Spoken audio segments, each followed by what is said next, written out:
Salut, c'est Jacob Carouf et ça fait déjà quelques temps que je fais du bushcraft. Un terme anglophone qui n'est pas très connu en France, mais que nos grands-parents connaissaient très bien. Et aujourd'hui, les citadins tentent de se rapprocher de la nature par cette façon. Dans cette vidéo, je vais donc vous expliquer qu'est-ce que le bushcraft.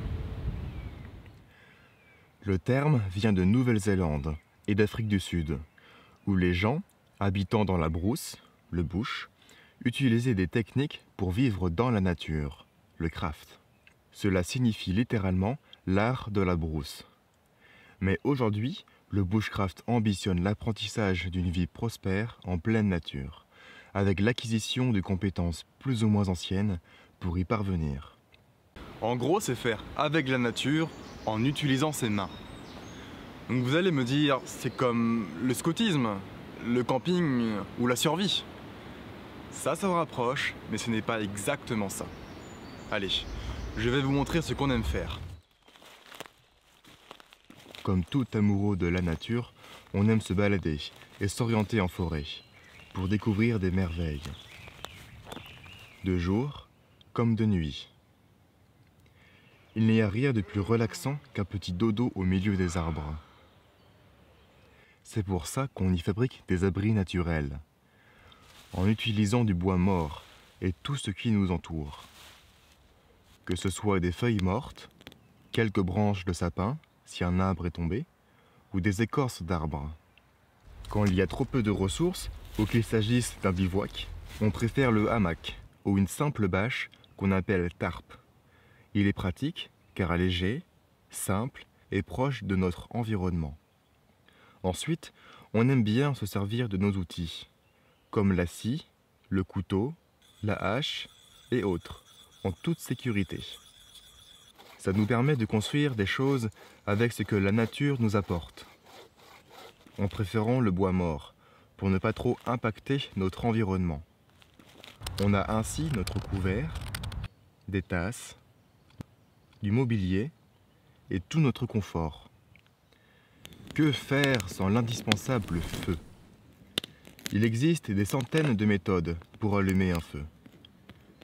Les plus connues sont le feu par friction et le feu par percussion. Une fois la zone sécurisée, 2 bouts de bois frottés l'un contre l'autre va produire une braise. Placés dans des brindilles, il suffira de souffler dessus pour avoir la première flamme.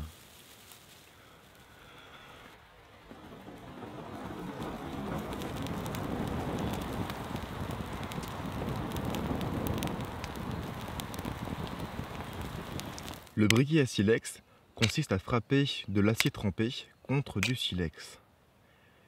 Les étincelles seront captées par un champignon, l'amadouvier, ou du tissu carbonisé. Et vous savez la suite.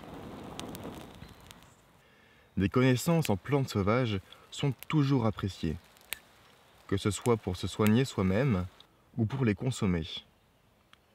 C'est un moyen de se nourrir avec ce que l'on trouve et d'emporter moins de poids dans le sac.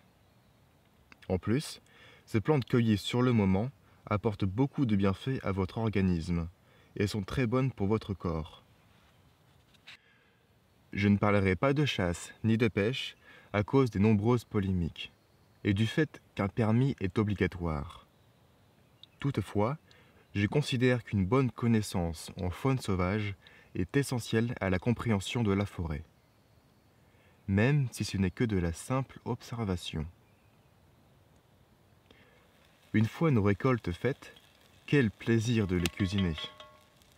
Nous emportons le plus souvent la base: farine, sucre, huile, et allez, quelques patates quand même. Et créons des recettes les plus exquises. Une libre créativité en fonction de ce que la nature nous a donné. Pourquoi amener de l'eau alors qu'il y en a à proximité? Une étape de purification enlèvera les plus grosses particules, tandis que l'ébullition tuera bactéries et virus. L'eau, ainsi rendue propre à la consommation, n'aura plus besoin d'être amenée à chaque fois. Et enfin, le reste du temps, pourquoi ne pas s'occuper avec un peu de sculpture? toutes les autres sortes d'artisanat comprenant des matériaux naturels sont les bienvenus. Votre seule limite est l'imagination. Voilà, ça c'est quelques activités du bushcraft. Une entrevue, une partie de tout ce qui est possible de faire. On a tous une définition différente du bushcraft. Mais ce qui nous relie tous, c'est d'être dans la nature. Un retour aux sources. Que ce soit pour une journée, une nuit, juste tendre l'oreille, ouvrir les yeux, ressentir l'harmonie qui s'y dégage et essayer d'en faire partie un instant. C'est avant tout des connaissances et du savoir-faire que l'on partage. Pourtant, ces activités ne sont pas toujours autorisées en France. Couper du bois, faire du feu, dormir dehors. Donc renseignez-vous avant et protégez cet environnement, car c'est dans celui-ci que l'on vit, au sens de vivre pleinement.